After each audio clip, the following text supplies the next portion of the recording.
How to fix Samsung A16 apps not working. So let's start the video. First of all, update your apps.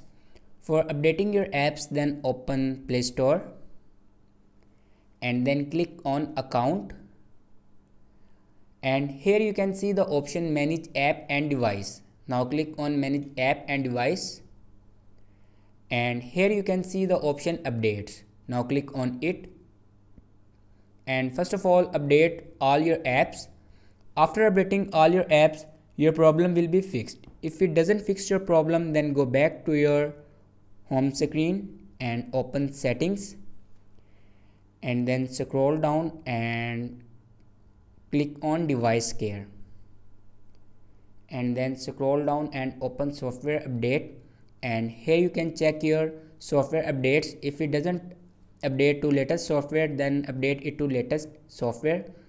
After updating the latest software, then go back and click on general management, and then scroll down and open reset, and then scroll down, and here you can see the option factory data reset. Now click on factory data reset, and then scroll down and click on reset.